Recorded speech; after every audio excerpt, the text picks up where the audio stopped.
It's 67 words long, it's 100 years old, and it changed the course of history for the Middle East and the Jewish people. The Balfour Declaration, the expression of the British government's support for a Jewish home in Palestine, was sent by British Foreign Secretary Arthur Balfour to the second Lord Rothschild. I'm here in Buckinghamshire at Waddesdon Manor to speak with the fourth Lord Rothschild about the Balfour Declaration, what it means for Britain, for the Jewish people and the Rothschild family. The Foreign Office, November the 2nd, 1917. Dear Lord Rothschild, I have much pleasure in conveying to you, on behalf of His Majesty's Government, the following declaration of sympathy with Jewish Zionist aspirations, which has been submitted to and approved by the Cabinet. So it's possibly the most famous letter in modern Jewish history, and it begins with three words: Dear Lord Rothschild. Why was it that this letter was sent by the Foreign Secretary to your great-uncle Walter?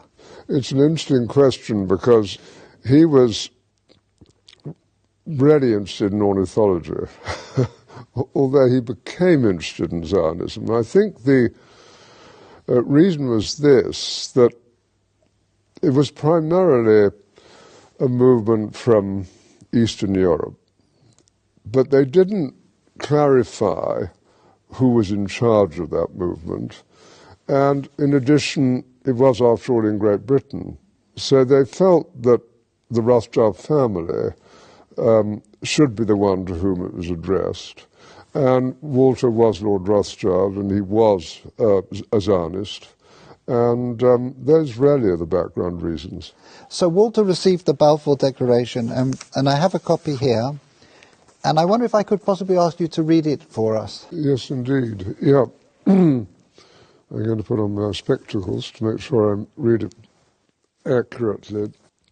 His Majesty's Government view with favour the establishment of Palestine as a national home for the Jewish people, and will use their best endeavours to facilitate the achievement of this object, it being clearly understood that nothing shall be done which may prejudice the civil and religious rights of existing non-Jewish communities in Palestine, or the rights and political status enjoyed by Jews in any other country.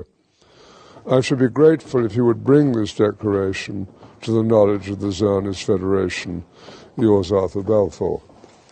And here it is, the Balfour Declaration. What do you feel when you see it here?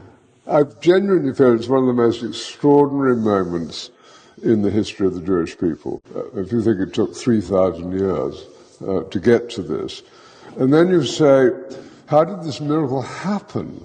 It's the most incredible piece of opportunism. I mean, if you think you had an impoverished would-be scientist, Chaim Weizmann, who somehow gets to England, meets a few people, including members of my family, seduces them. He has such great charm and conviction. He gets to Balfour, and he unbelievably persuades Balfour and Lloyd George, the Prime Minister, and most of the ministers, that this idea of the national home for Jews should be allowed to take place. I mean, it's so unlikely. And then he's, starts to fight a difficult battle with the British cabinet, and this letter goes through 5 drafts, as you know. And in the end, it comes out as a rather compromising letter. I mean, the essential point is there for the Jewish community to fasten on to. You have the first bit, which promises a national home rather than the national home, and then you have the bit that nothing that's to be done should in any way harm the Arab community. But you come back to the big point, which is that this is perhaps the greatest event in Jewish life for thousands of years. And it's a miracle that it took place. And of course, the Rothschild family then as now filled 2 roles, because it wasn't just a leader of diaspora Jewry, it also played a very significant role in the early years of the establishment of the pioneer communities in Israel as well. There were two branches of the Rothschild family primarily concerned. One in France through Baron Edmond de Rothschild, who was the one who responded to the Russian programs of the 1880s. In England, there was a divide. Some of the Rothschilds, in particular Baron Edmond's son, James, known as Jimmy, had come from France, partly because of the Dreyfus case and his horror about what had happened, to live in England. He was educated at Cambridge University. And he married an English girl, Mrs. James de Rothschild, and she became a leader at a very young age. She was only 17 when she started writing to Weizmann and introducing him to the British establishment. Other Rothschilds felt it was better to be assimilated into English life, and although they retained their interest in Judaism and Jewish life, they didn't think it was a good thing that this national home should be established in Israel. So it was something that divided my family, as with many other families. I wonder, as somebody who moves in the highest echelons of British society and is very close to Israel, whether you in your life feel a tension between concern for Israel and loyalty to Britain? No, I don't personally feel that. I mean, I've been completely committed to Israel since the early 1960s and have been there every year since. So I don't feel that conflict, but I, of course, feel huge loyalty to Great Britain. Just tell us a little bit more about Walter, the second Lord Rothschild, because he was an unusual and colourful character. He was a deeply eccentric man, but from a very early age his passion was collecting. He rode about Tring Park on a giant tortoise. He had a zebra carriage. A carriage pulled by zebras? Yes. He collected on a massive scale birds, insects, fleas, it was butterflies. The largest single collection created by a single individual. I think that's true. I think certainly in Great Britain, I think probably anywhere, he was the greatest collector of ornithological material. His niece, Miriam, writes that for 2 years, as one of his eccentricities, he didn't open any of the letters that were sent to him and stuffed them away into wicker baskets. And it does make you wonder what would have happened if the Balfour Declaration, the letter, had been one of those letters that he'd actually, yes, stuffed.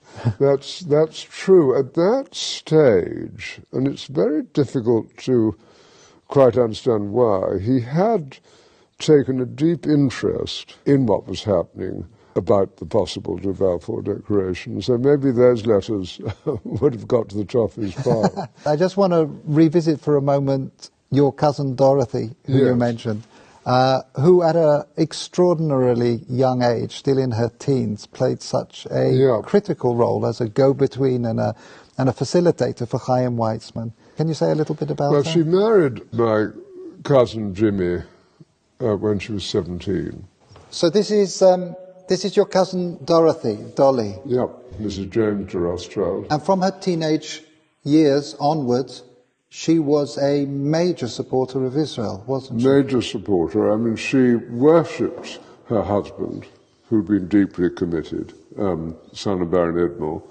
It was due to him, I think, that she became interested. But once she became interested, she became passionately interested. After his death, she became even more committed. She just wanted to carry out his wishes and what he cared deeply about. And then she had her own personality, a deeply good human being who was quite unselfish. She devoted herself to this place, to Israel, and to a few friends, and had a wonderful life. And you can read letters from her to Weizmann and from Weizmann to her when she was only 17. And what she did which was crucially important, was to connect up Weizmann with the British establishment. I think she also trained him in how to deal. She helped educate how to and it's conduct himself. At that age, but she did sort of tell Weizmann, how to kind of integrate, how to insert himself into British establishment life, which he learned very quickly. So I'm here in the Waddesdon Manor archives, where there is a treasure trove of remarkable documents from the time of the Balfour Declaration. We have the correspondence here between the teenage Dorothy and her husband James, and it's really a love story. Here Dorothy is writing to James. She says, "Jimmy, I thought I would not like one day to pass without giving you a piece of news you have never heard before. I love you." But of course their correspondence wasn't just romantic correspondence. Here we have detailed letters describing her dealings with Zionist leaders, her advice and her suggestions regarding the conferences of the Zionist movement. And here we have a letter that the young Dorothy, still not 20, sent to Dr. Chaim Weizmann, where she's talking about the meetings that she's arranged for him. And as we've heard, she was helpful in training and preparing him to enter into the highest echelons of British society to advance the cause of the Zionist movement. And she was an important character in your life as well. She really introduced you to Israel in some way. She was a crucially important character in my life. I became a trustee of Yad Hanadiv over 50 years ago. Which is the Rothschild Philanthropic Foundation. Yes, being our foundation. And I think I first went in 1962. Can you share with us your sense of what things have been changing in Israel since that first visit? Yes. As Israel, I think, became more and more successful in all sorts of ways, industrially successful, absorption successful, technologically successful, great universities, the problems with the wars that took place, being the clearest examples, of security became more paramount.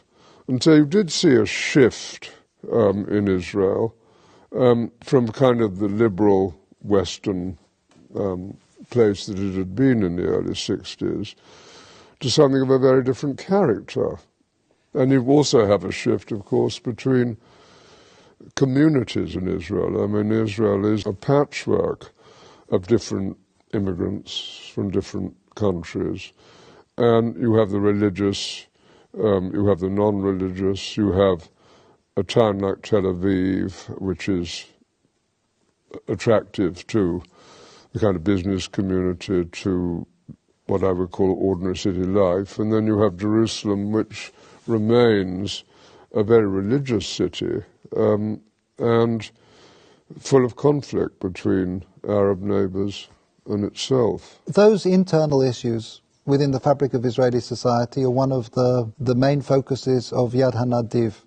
Can you mention just one or two of the projects that feel to you most significant? Yes, we do a great deal of work on education, a great deal of academic work. We keep going at Ramat Hanadiv, the garden where Baron Edmond was eventually buried. We're on the point of building the new National Library of Israel. Two unexpected ones, perhaps. If you take the Orthodox community, it's important that they have employment. And we're trying to develop programs which it's possible for them to undertake. Similarly, you have a problem with Arab unemployment, and we set up jointly with the government employment centres to facilitate greater employment of Arabs within Israel. And so we're an active foundation trying to help with these fissures in Israeli life and to do some good. And we're sitting here looking forward to the 100th anniversary of this significant letter. If I can just ask you to think about the next centennial, 100 years' time, and just maybe share some of your hopes, your aspirations about where Israel will be. What does one hope for? One, of course, hopes for a peaceful relationship with Israel's neighbours, and that's going to be the most difficult matter of all to achieve. But even now you can see, with the disarray in the Middle East and the importance of relationships that Israel is developing, not only with Jordan, but also with Egypt and indeed with Saudi Arabia, even if they're not publicised because of the Sunni-Shiite war, there's hope.